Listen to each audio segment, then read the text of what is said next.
ఇప్పటివరకు జరిగిన Pawan birthday celebrations వేరు. ఈసారి జరగబోయే సెలబ్రేషన్స్ రేంజ్ వేరనే చెప్పాలి. ఈసారి పవన్ బర్త్డే ఫ్యాన్స్ కు చాలా స్పెషల్ కానుంది. ఎమ్మెల్యేగా గెలిచాక ఇది పవన్ కు మొదటి పుట్టినరోజు. అంతేకాక పవర్ స్టార్ ప్రస్తుతం ఆంధ్రప్రదేశ్ డిప్యూటీ సీఎం హోదాలో ఉన్నారు. దీంతో సెప్టెంబర్ 2న పవర్ స్టార్ బర్త్డేను ఓ రేంజ్ లో ప్లాన్ చేస్తున్నారు అభిమానులు.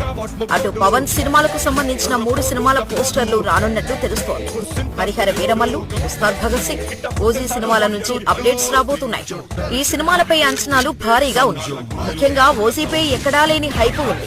ఇటీవల పవన్ మాట్లాడుతూ త్వరలోనే ఓజీ సినిమాను పూర్తి చేస్తానని, ఆ సినిమా చాలా బాగుంటుంది, మీ అందరికీ తప్పకుండా నచ్చుతుంది అని చెప్పుకొచ్చారు.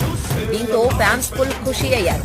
తిరిగి ఎప్పుడెప్పుడు ఓజీ షూట్ లో తమ అభిమాన హీరో పాల్గొంటాడా అని ఎంతో ఆశగా ఎదురు చూస్తున్నారు. ఈ నేపథ్యంలో త్వరలోనే షూట్ లో పాల్గొంటానని, అందుకు సంబంధించిన ఏర్పాట్లు చేసుకోమని